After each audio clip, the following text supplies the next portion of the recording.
Termiz shahrining markaziy ko'chalari bo'ylab 10 ming nafardan ortiq sportsevarlar salomatlik marafoni ommaviy yugurish tadbirlarida o'zlarining jismoniy faolliklarini namoyon etishdi. Termiz shahrining Surxon arenasi yonida 10 ming nafardan ortiq 7 yoshdan 70 yoshgacha bo'lgan sport ixlosmandlari 10 ming qadam shiori ostida ommaviy sog'lom yurish aksiyasida birlashdi. Tadbir jismoniy faollikni oshirish bilan birga aholi o'rtasida sog'lom turmush tarziga bo'lgan qiziqishni kuchaytirdi. Salomatlik tadbirida nuroniylar ham faol ishtirok etishdi.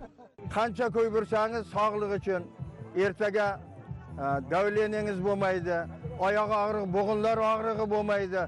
Bundan hammasidan farq bo'lamizda. Bu yurish juda foydali. Ma'lumki, yurish barcha sport turlari orasida eng oson va qulayi. Buning uchun juda ko'p energiya sarflashning hojati yo'q. Ijobiy ta'siri esa juda yuqori. Sog'lom turmush tarzini targ'ib qilish va jismoniy faollikni oshirish maqsadida tashkil etilgan ushbu tadbir barcha ishtirokchilarga ko'tarinki kayfiyat ulashdi. Ko'rib turibsiz, yosh kattalar ham, yosh kichkinalar ham bu marafonga ishtirok etmoqda. Hammaning kayfiyati a'lo darajada. Sport insonlarga eng avvalo sog'lik bo'ladi. Sog'lik beradi, chunki sog'lik bu tuman boylik. Bilasizki, sog'tanda sog'lom aql. Sog'lom bo'lsangiz hamma narsaga erishasiz, hamma narsaga yaraysiz.